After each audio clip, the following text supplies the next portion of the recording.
को पूरा पेट भर करके और उनको शिकम शेर करके वो अल्लाह ताला अपने घोंसले में उसको पहुंचाता है, अपने बच्चों के लिए रोजी रोटी लेकर के आता है।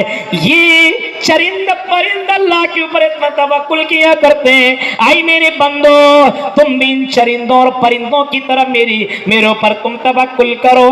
आई मेरे बंदो, हम तुम्हें रोजी देंगे, हम तुम्हें रोजी रोटी देंगे, हम तुम्हारी हिफाजत किया करेंगे, हम तुम्हारी दुआ सुनेंगे, हम तुम्हारी मदद करेंगे। मेरे भाइयों, वादल्लाहुल्लज़ीना आमनू मिनकुम वअमिलुस सालिहात, अल्लाह का वादा है। हम अल्लाह कहता है मेरा वादा है मोमिनीन के साथ, हम तुम्हारी मदद करेंगे, हम तुम्हें हुक्मरां बनाएंगे, हम तुम्हें खलीफा बनाएंगे, हम तुम्हें बादशाह बनाएंगे। इससे पहले भी हमने लोगों को बादशाह बना रखा है। जैसे हिंदुस्तान के अंदर मुसलमानों की हुकूमत लगभग 900 साल तक मुसलमानों ने हुकूमत की। 800 साल या 900 साल तक मुसलमानों ने इसी सरजमीन हिंद के अंदर हुकूमत की है। हमने अल्लाह के साथ गद्दारी की, अल्लाह की मदद नहीं की। अल्लाह की मदद करोगे तब अल्लाह तुम्हारी मदद करेगा। हुकूमत आई तो आदमी अपने आप में ऐसी इस तरीके से एंजॉय करना शुरू किया। बहुत से बादशाहों के बारे में आप सुने होंगे। एक एक बादशाह लड़कियों का इतना बड़ा रसिया बन गया था। एक एक जैसे सीढ़ियों में वो चला करता था तो हर सीढ़ी में एक जवान लड़की को रखा करता था। इस तरफ मैं जाना नहीं चाह रहा हूं, वाकयात आप समझेंगे मेरे भाई। देखिए अल्लाह हुकूमत कैसे लेता है। एक एक बादशाह ऐसा भी गुजरा है जितने हर सीढ़ी के ऊपर एक एक जवान और खूबसूरत लड़कियों को रख करके उसके साथ किस करके आगे बढ़ता था। मेरे भाइयों, इतना गलत काम करने वाले को हुकूमत अल्लाह ताला कैसे दे सकता है? जुल्म करने वाले को अल्लाह ताला हुकूमत कैसे दे सकता है? ना इंसाफी करने वाले को हुकूमत कैसे दे सकता है? और अपने आप को अल्लाह समझने वाले को हुकूमत कैसे दे सकता है? ऐसे भी बादशाह गुजरा जिसने कहा था कि मुझको सलाम करना है तो झुक करके सलाम करो। ऐसे भी बादशाह गुजरा है। गौर करो, सलाम का तरीका उसने बदल दिया। मेरे भाइयों, हुकूमत आई, सल्तनत आई तो तुम अपने आप को भूल गए कि मैं मुसलमान हूं। मेरे भाइयों, नहीं, हुकूमतें तुम्हें मिलेंगी, सल्तनतें मिलेंगी, लेकिन शर्त यह है इन कुंतुम मोमिनीन, मोमिन तो बनो, इस्लाम वाले तो बनो, ईमान वाले तो बनो। चलो तो लगना चाहिए मुसलमान चल रहा है, खाओ तो लगे मुसलमान खा रहा है, पियो तो लगे मुसलमान पी रहा है, शादी ब्याह करो तो लगे मुसलमान शादी ब्याह कर रहा है। आप देखिए अपने इलाके के अंदर शादी ब्याह लगता है मुसलमान कर रहा है। गैरों का तरीका अपनाया हुआ है, न खाने का ढंग, न पीने का ढंग, न शादी, न ब्याह, न कुछ, न बैठने का, न चलने का, कुछ नहीं। ऐसा लगता है इनके यहाँ इस्लाम का दूर दूर तक का कोई वाबस्ता नहीं है, कोई ताल्लुक नहीं है। मेरे भाइयों, ये हालात हो चुके हैं और आज कहते हैं अल्लाह की मदद नहीं आ रही है। अल्लाह की मदद आएगी कब? जब तुम मोमिन बनो, और ऐसा मोमिन कि आप चंद पैसों में अपने आप को मत बेचो। जब वोट का मामला होता है तो जिसने पैसा दिया उसी के पीछे मुसलमान भाग गया। मेरे भाइयों, अपने ईमान का सौदा मत कर।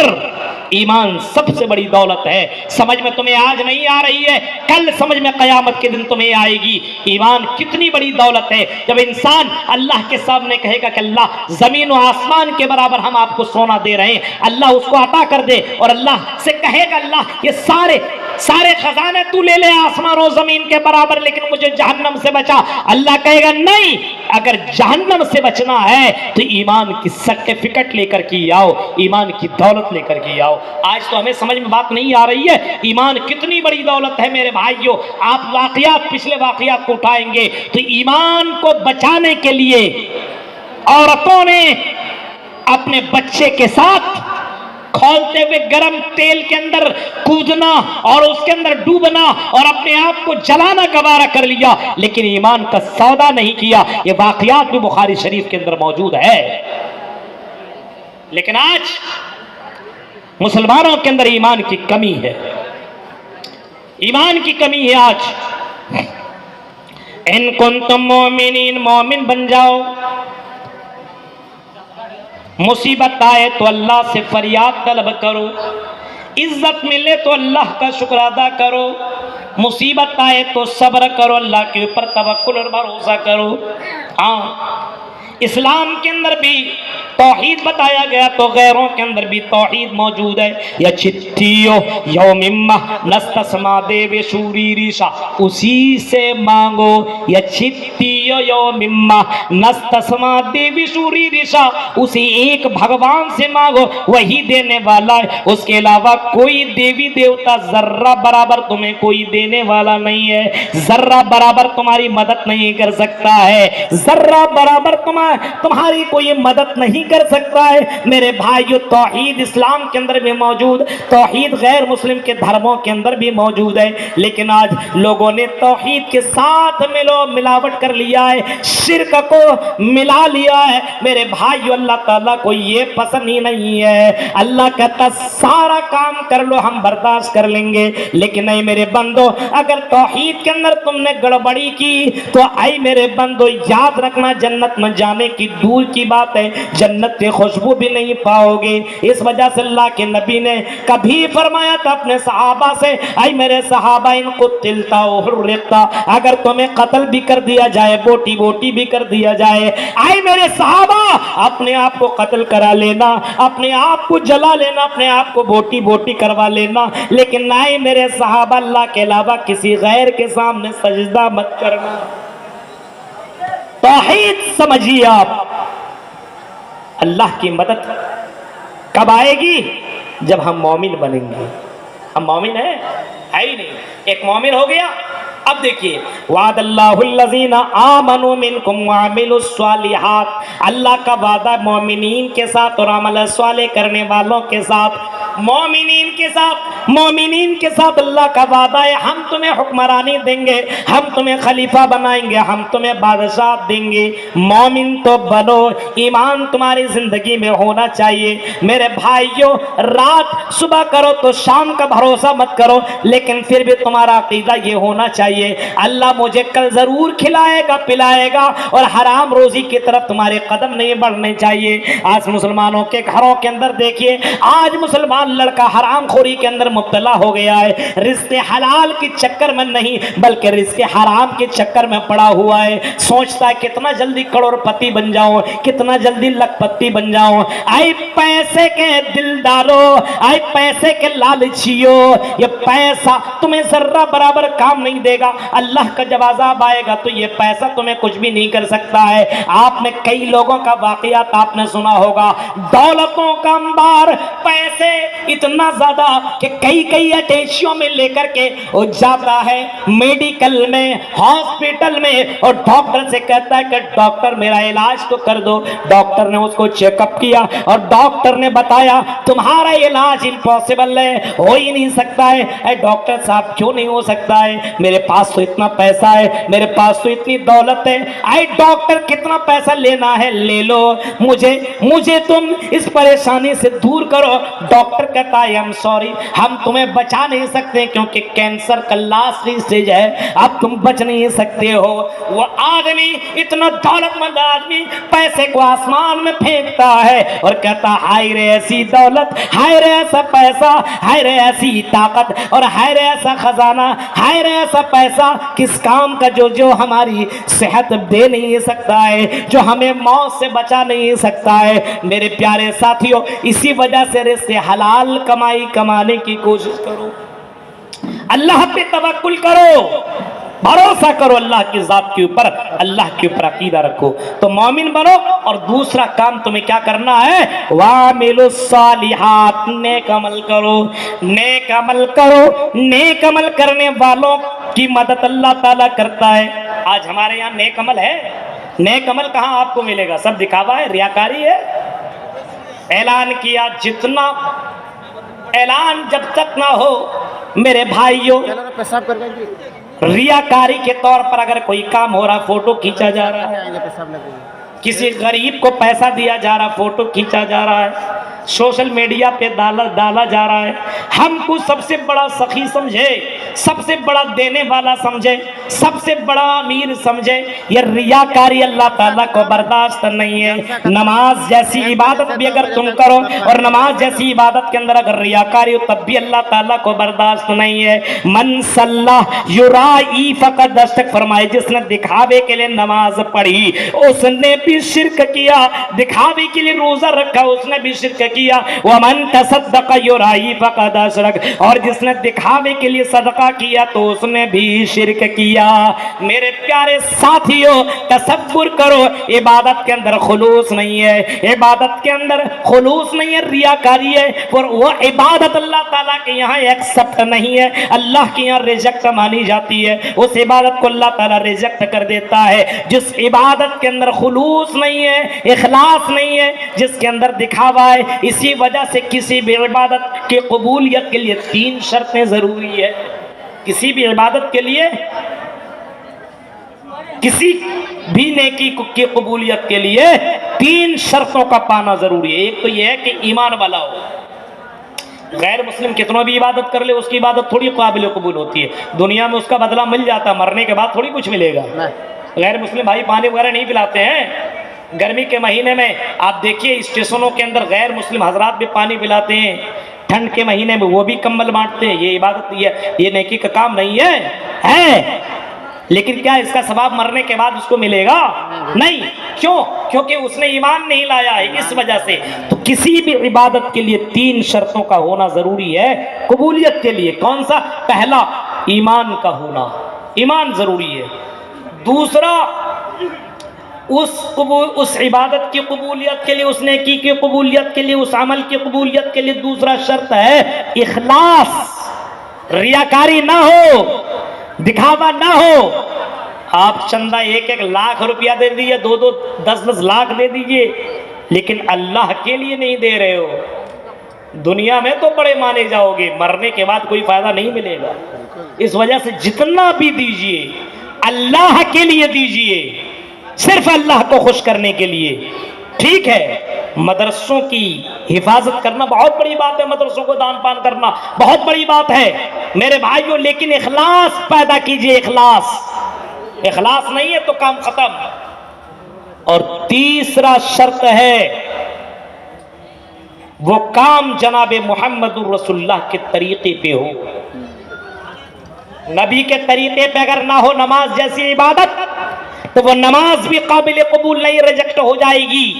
इस वजह से फरमाया सल्लू कमा रायतुमूनी मुसल्ली, नमाज पढ़ो तो वैसे पढ़ो जैसे तुमने मुझे नमाज पढ़ते हुए पाया है, नमाज पढ़ते हुए देखा है। अब नमाज जोहर की नमाज 4 रकात है, नमाज ही तो है मौलवी साहब, मुझे कहीं जाना ही नहीं है। अब 4 रकात की जगह 6 रकात नमाज पढ़ लो मेरे भाइयों, वो नमाज आपकी रिजेक्ट मानी जाएगी, क्योंकि उस नमाज के ऊपर जनाबे मोहम्मदुर रसूलुल्लाह का मोहर नहीं है। नबी की मोहर ना हो तो मेरे भाइयों वो इबादत भी काबिल कबूल ना होगी। इस वजह से अमल साले के लिए 3 शर्तों का होना ज़रूरी है। ईमान का होना, इसी तरीके से इखलास का होना, और इसी तरीके से नबी अकरम के तरीके पे होना ज़रूरी है। तो ईमान और अमल साले, तब अल्लाह की मदद आएगी। नंबर 3, कैसे अल्लाह की मदद आएगी? अल्लाह की मदद आएगी। अब मैं ख़त्म कर रहा हूँ क्योंकि शेख आ चुके हैं, उनको जाना भी है। मुझे मालूम है शेख को बहुत दूर का सफ़र करना है। मेरे भाइयों आखिरी बात मैं ये बता रहा हूँ, अल्लाह की मदद आएगी तो कैसे आएगी? हम अल्लाह की मदद करेंगे तो अल्लाह हमारी मदद करेगा। इन तंसुरुल्लाह यंसुरकुम फला गालिब लकुम, अल्लाह कहता मेरे बंदो अगर तुम हमारी मदद करो तो हम तुम्हारी मदद करेंगे। अब बरहेट के लोगों सोचने लगे कि मेरे भाई ए मौलवी साहब क्या बात कर रहे हो, अल्लाह की मदद हम क्या करें, हम तो खुद लकीर फकीर हैं, हम क्या अल्लाह की मदद करेंगे? अल्लाह कहता नहीं, मेरी मदद करोगे तो हम तुम्हारी मदद करेंगे। मतलब ये हुआ तुम जिस तरीके से इस्लाम को मजबूत करोगे, इस्लाम के किले को मजबूत करोगे, जैसे अभी मदरसे को मजबूत करना हो तो तुम्हें चंदा देना पड़ेगा, दान प्रदान करना पड़ेगा। ये इस्लाम के किले हैं, इस्लाम के किले हैं, इन किलों को जितना तुम मजबूत करोगे, यानी तुम अल्लाह की मदद करोगे। ये दीन की मदद करना गोया कि अल्लाह की मदद करना है। फरमाया अगर तुम मेरी मदद करोगे तो अल्लाह तुम्हारी मदद करेगा। कितने लोग हैं जो मस्जिदों में और मदरसों में पैसा तक नहीं देते हैं। मेरे भाइयों, दीन के लिए अपने पैसा खर्च नहीं करते हैं। मेरे भाइयों, तसव्वुर करो और अल्लाह से मदद मांगते हैं। अल्लाह उसकी मदद कैसे करे? अल्लाह तुम्हारी मदद उसी वक्त करेगा जब तुम अल्लाह की मदद करोगे। मेरे भाइयों, हर जरूरत इस बात की है, अगर अल्लाह की मदद चाहते हो तो अल्लाह की मदद किया करो। जितनी ताकत है, जरूरी नहीं है कि आप अपने घर का पूरा बोरिया बिस्तरा सब उठा करके ला करके दे दो। जितनी ताकत है उतना तो कम से कम उतनी मदद तो करो, उतना तो कर सकते हो। लेकिन नहीं मेरे भाइयों, आज के दौर में सबसे ज्यादा मुश्किल, सबसे ज्यादा कठिन आज के दौर में मस्जिद को आबाद रखना, मस्जिद के इमामों को तनख्वाह देना है, मदरसों को चलाना आज के दौर में सबसे ज्यादा मुश्किल हो गया है। पूछिए आप मदरसे में चलाने वाले मदरसे के सिक्योरिटी से पूछिए। हाँ, यहां तो बहुत चंदा होता, अल्लाह का शुक्र है, और दूसरे मदरसों को देखिए आप हालात। कितने मदरसों को आप देखिए कर्जदार पाएंगे मेरे भाइयों, चला रहे, चंदा देने वाला नहीं है। सब मौलवियों को वैसे ही, सबको वैसे ही समझा हुआ है। मेरे भाइयों, नहीं, सारे मौलवियों को एक पल्ले में मत रखो, 5 उंगलियां बराबर नहीं हो सकती है। इसी तरीके तमाम उलमा एक तरह नहीं होते। अल्हम्दुलिल्लाह, ये बरहेट का मदरसा भी ऐसे ही है। अल्लाह का शुक्र है, कितने सालों से, अभी 100 साल प्रोग्राम पिछले साल हुआ ना, 100 साल से उलमा की कुर्बानियां, मेरे भाइयों यूं ही ये कुर्बानियां नहीं दे रहे हैं। मेरे भाइयों, जरूरत इस बात की है कि आज के दौर में मस्जिदों को मजबूत रखा जाए, मदरसों को मजबूत रखा जाए। इस्लाम के ये किले हैं, इनसे उलमा निकलते हैं और इनसे दाई निकलते हैं, जिससे दीन का काम होता है। यानी आप मदरसों को मजबूत करेंगे तो उलमा निकलेंगे, और उलमा पढ़ करके फिर दावत और तबलीग का काम करेंगे। यानी अल्लाह की दीन की मदद होगी, तब अल्लाह आपकी मदद करेगा। मेरे भाइयों, ये करने की जरूरत है। मस्जिदों की तनख्वाह देखिए इमामों की, आपको पता चलेगा मस्जिदों के अंदर मौलवियों की तनख्वाह 6,000, 7,000, 8,000, 10,000। मेरे भाइयों, कैसे उसका घर चल सकता है? जब मौलवियों का खून चूसोगे तो तू सुकून के साथ कैसे रहेगा? मेरे भाइयों, जरूरत इस बात की है कि मस्जिदों को मजबूत किया जाए। यानी मस्जिद के अंदर जो इमाम है, जो आपके उलमा है, जो नबियों के वारिस हैं, उनके साथ खिलवाड़ मत करो, उनकी इज्जत करो। मेरे भाइयों, वो नबियों के वारिस हैं, अल उलमा वरसतुल अंबिया है, इनकी हिफाजत जरूरी है। आज के दौर में सबसे कीमती सरमाया ये उलमा है, इनकी हिफाजत कर लो, वरना 10 साल के बाद आपको एक मौलवी नजर नहीं आएगा। निकाह पढ़ाने वाला आपको मौलवी नहीं मिलेगा, जनाजा पढ़ाने वाला आपको उलमा नहीं मिलेंगे। क्यों? क्योंकि आपने उसको हकीर समझा है, उसको आपने जलील किया है, उसको रुस्वा किया है। आज आदमी अपने बच्चे को गलत जगहों पे भेज देते, बोले साहब हम अपने बच्चे को मौलवी नहीं बनाएंगे। ये तुमने बनाया है। मेरे भाइयों, अपने जिंदगी के अंदर ये सारी चीजों के अंदर चेंजिंग करो, तब्दीली करो, तब अल्लाह की मदद आएगी। मेरे भाइयों, ये 1 घंटे की चंद अहम बातें मैंने आपके सामने रखी है, इस उम्मीद के साथ शायद कि उतर जाए तेरे दिल में मेरी बात। रब्बुल आलमीन से दुआ है, रब्बुल आलमीन जो बातें बताई अल्लाह कहने वाले को भी, सुनने वाले को भी अल्लाह सबको अमल करने की पूरी तौफीक अता फरमा। रब्बुल आलमीन हमें किताब और सुन्नत के मुताबिक जिंदगी गुजारने की तौफीक अता फरमा। जिस तरीके से ईमान लाना चाहिए वैसा ईमान लाने की तौफीक अता फरमा। अमल सालेह करने की तौफीक अता फरमा। रियाकारी से बचा, खुलूस अता फरमा, और इसी तरीके से हमें दीन की मदद करने की तौफीक अता फरमा। आमीन। व आखिर दावाना अल्हम्दुलिल्लाहि रब्बिल आलमीन। वस्सलामु अलैकुम व रहमतुल्लाहि।